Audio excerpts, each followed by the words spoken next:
I had angered the president of a client company and was demoted. The son of the client company's president came to visit at the new location of my transfer. When the business meeting ended smoothly and all the branch employees went to see him off, he saw one of the plump female employees among them and laughed loudly. So big. I thought she was pregnant. No, she's definitely bigger than a pregnant woman, right? The female employee turned bright red in an instant. Her shocking insult made me lose my temper. And finally, my name is Maddie Paul. I am slightly over 30 years old. I haven't told many people, but I grew up in a single-parent household. Seeing my struggling mother, I wanted to support her even a little, so I decided to work instead of going to university. Fortunately, I got a job at a company that accepted high school graduates like me. I was grateful to the company and, of course, for my mother's sake, I devoted myself to work. Perhaps because of that, I was recently promoted to section chief. It is busy, but this company allows proper time off.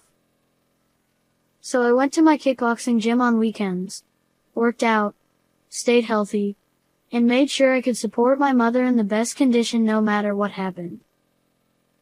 It would be nice to say that everything was going smoothly, but I had a headache too. That was the president of the client company, Mr. John.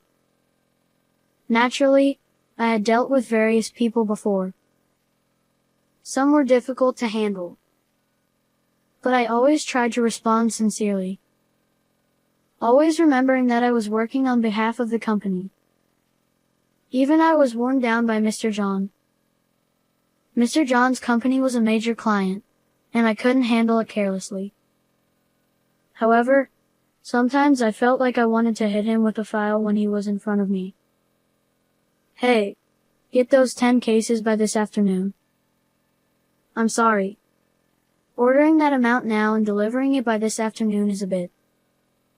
Are you saying it's impossible? I'm asking you directly.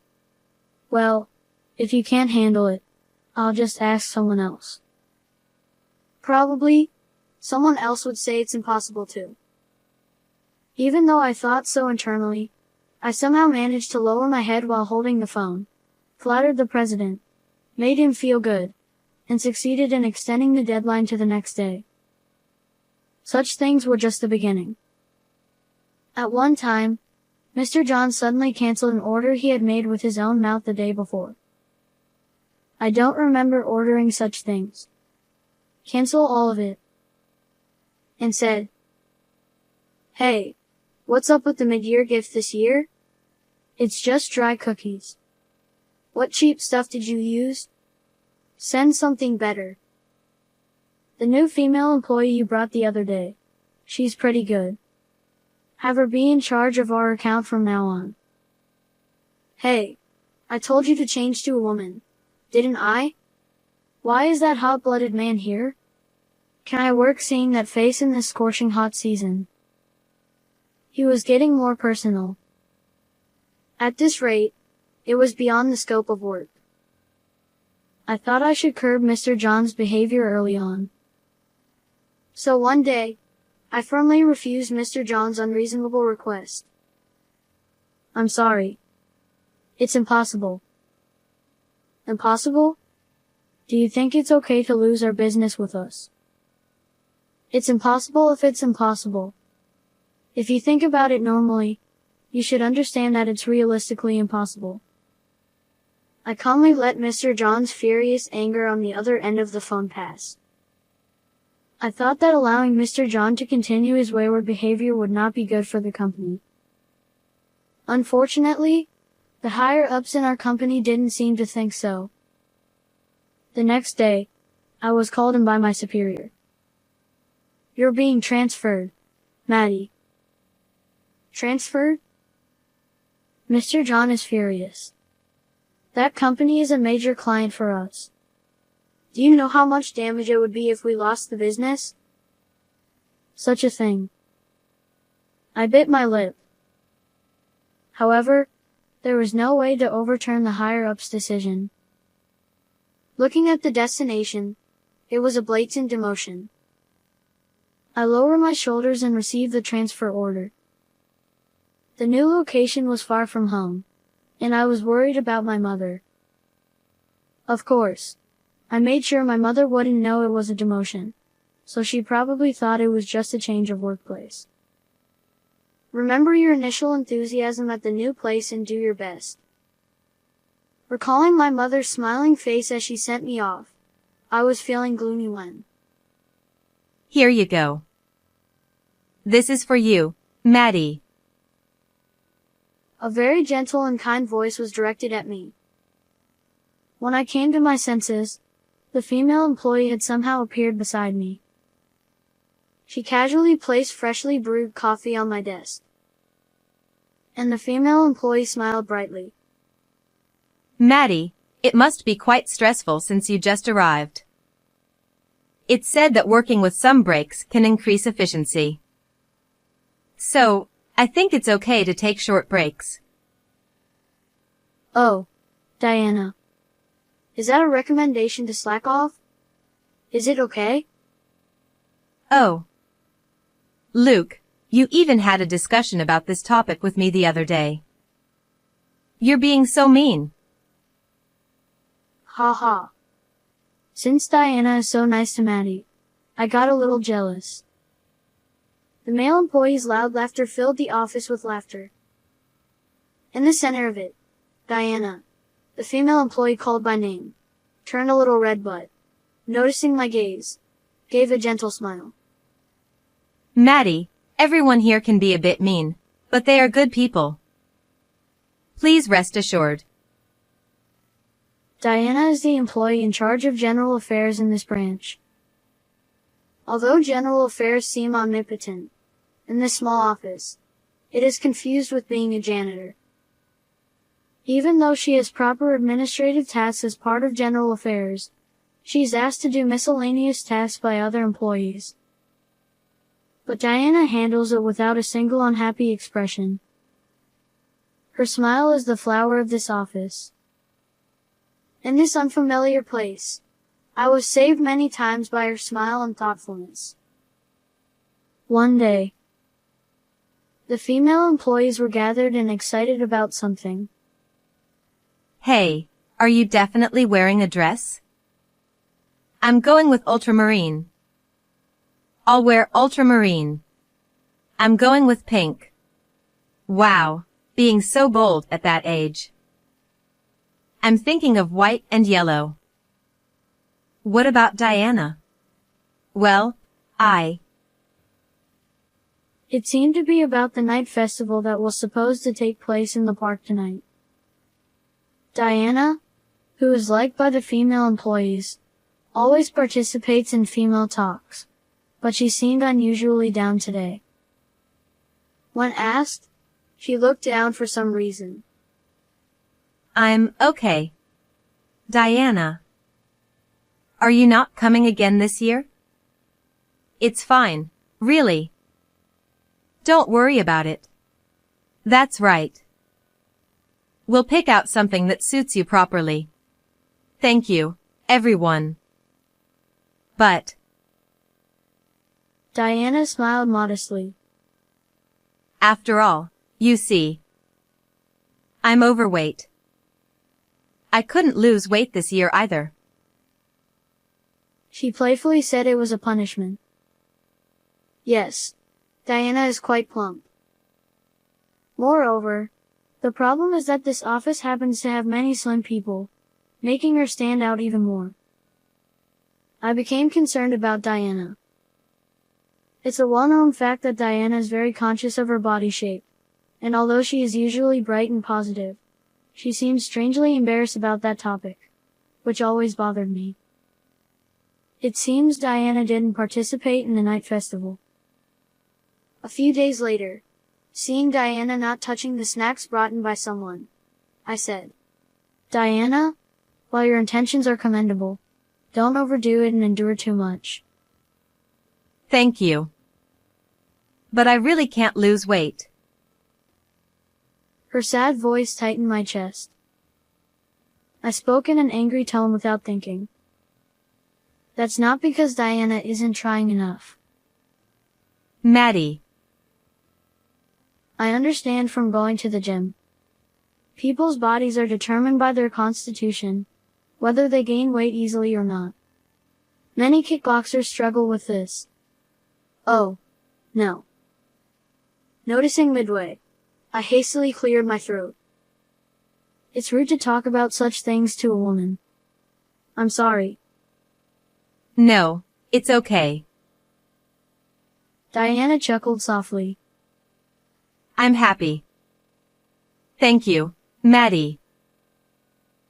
She finally smiled. I felt happy. It goes without saying now, but I think I was already drawn to Diana.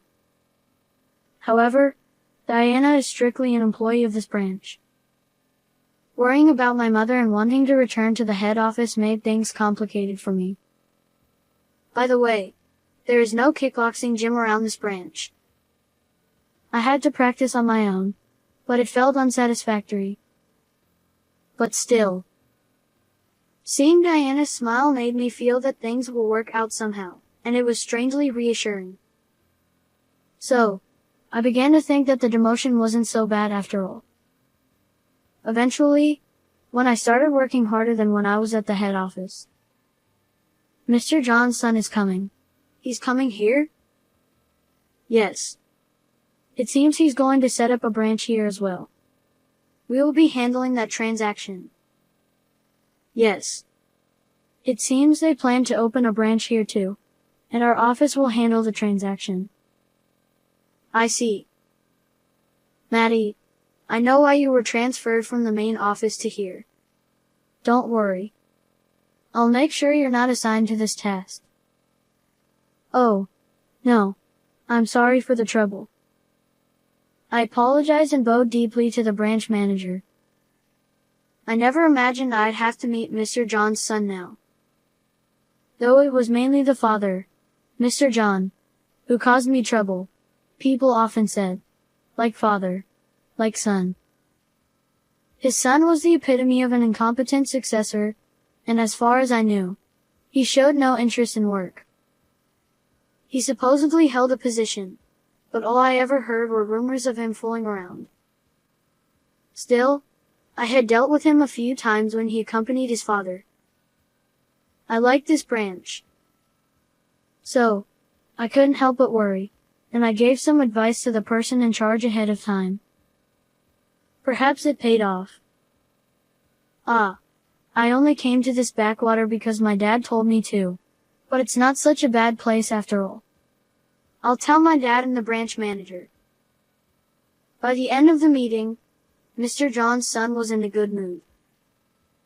The person in charge relaxed and reported back to me that their business meeting had been a waste of time. They didn't discuss anything substantial, but at least he wasn't upset. In any case, his son probably wouldn't come back here, and someone else would likely take over the actual work. For now, we passed the first hurdle without any issues. When Mr. John's son was leaving by car, the branch manager ordered everyone to come outside and see him off. Given the size of this branch, he was a significant client, so the branch manager was probably on edge too. Naturally, the female staff also came out. Among them was Diana. What kind of cruel twist of fate made Mr. John's son walk right past Diana? He noticed her and suddenly started laughing. Wow. I thought you were pregnant. No. You're definitely bigger than any pregnant woman. Diana's face turned beet red in an instant. Mr. John's son, with his hands shoved in his pockets, leaned over to peer at Diana from both sides. Ha! They must have great pastures in this backwater. Ha ha. Thanks for the sight. How dare you say something so rude? Unable to contain myself, I stepped in front of Mr. John's son, shielding Diana and glaring at him. apologize to her immediately. You've lost all sense of decency. What the hell, you punk? Do you know who I am? No matter how important you are, you have no right to insult her. Mr. John's son, who probably didn't even remember my face, flew into a rage and raised his fist at me. But I wasn't afraid of an amateur's punch. I quickly dodged, pushing Diana and the nearby staff away from him. Perhaps due to his lack of exercise, Mr. John's son lost his balance and fell face first onto the ground. A moment of silence passed. Are you alright? A man who appeared to be Mr. John's son's subordinate rushed over to help him up. Covered in dirt, Mr. John's son was shoved into his car, shouting angrily the whole time. Remember this. I'll have you fired. Whether he remembered me or not didn't matter. We silently watched as Mr. John's son's car drove away. Maddie. From behind me, I heard Diana's faint voice. When I turned around, I saw Diana, her cheeks slightly flushed, gently tugging on my sleeve. Thank you. I felt my face grow hot all at once. We couldn't look each other in the eye, both of us glancing away and fidgeting. The branch manager and others who saw this made it the talk of the branch for a while. It was quite embarrassing for me. But of course, this wasn't the time to be embarrassed. A few days later, I was summoned by the president to the main office. Ah, that son must have tattled to his father. Well, the John family never forgets things like this. Being called to the president's office, it was too big of a deal. This time, I'd surely be fired. I felt my shoulders droop, but I had no regrets about what I'd done. I protected Diana. I didn't involve the other employees. If this meant getting fired, so be it. Even if I had to change jobs, I would still work hard for my mother. But the moment I entered the president's office, I was shocked. Tense with nerves, I stepped inside. There was the president, and standing next to him was Diana, her hands modestly folded in front of her. I was dumbfounded as the president approached me. His walk was as impressive as ever, commanding attention. Yet, as soon as he reached me, he bowed deeply. Thank you, Maddie. You saved my daughter. Your daughter? I couldn't help but look at Diana. She smiled shyly. Diana was the president's daughter. However, she didn't like being treated specially as the daughter of the company's president, so she chose to work as a regular employee at the branch to learn about the business from the ground up. And, well, I was also embarrassed to be at the main office because I didn't want to be a disgrace to my father. What nonsense, Diana. I've told you countless times that you're my pride, never a disgrace. As I watched this overwhelming display of fatherly affection, I realized that Diana had avoided the main office because she was self-conscious about her appearance. Then, the president firmly grasped my hand and began to speak. The John family had lodged a furious complaint. But at the same time, Diana had told him what had happened. The president, finding it suspicious, investigated everything. And finally, he learned the truth. Maddie, I also looked into your transfer to the branch. It seems I owe you an apology for that too. When I was demoted, the president had been overseas on business. Someone else in the company had made the decision to transfer me, and it turned out that this person was in cahoots with Mr. John. No matter how many times I tried to report issues with Mr. John, my complaints were buried before they could reach the president. I thoroughly investigated the John family's situation. It seems you've had quite a hard time. The whole department said you were fighting alone. Oh, no. We've decided to terminate all dealings with that company. So you can rest easy now. Eh? My voice must have shown my worry. The president laughed warmly. That company was indeed a big client, but we're not running a business so weak that losing them would be a disaster. We've been increasing our transactions with overseas partners and not slacking off in our business efforts. I felt a deep sense of relief. However, it's true that things will be tough for a while. So, what do you say, Maddie? You're originally from the main office, so why not come back and help out? Hey, is that all right? Of course. Diana, you should take this opportunity to come to the main office as well. Well. Diana glanced at me briefly. Her cheeks flushed. Then she straightened up and said, Yes. I can't let Maddie handle all the challenges at the main office alone. If there's anything I can do, please let me help. Diana, even if you honestly say you want to be with Maddie, I won't be angry. Father. Diana turned bright red and started hitting her father's back, but I was probably blushing even more intensely. Though I was reluctant to leave the branch, which had great people, I would be able to reassure my mother by returning to the main office. My salary would increase, and I could go to the gym. Most importantly, Diana would be working at the main office with me.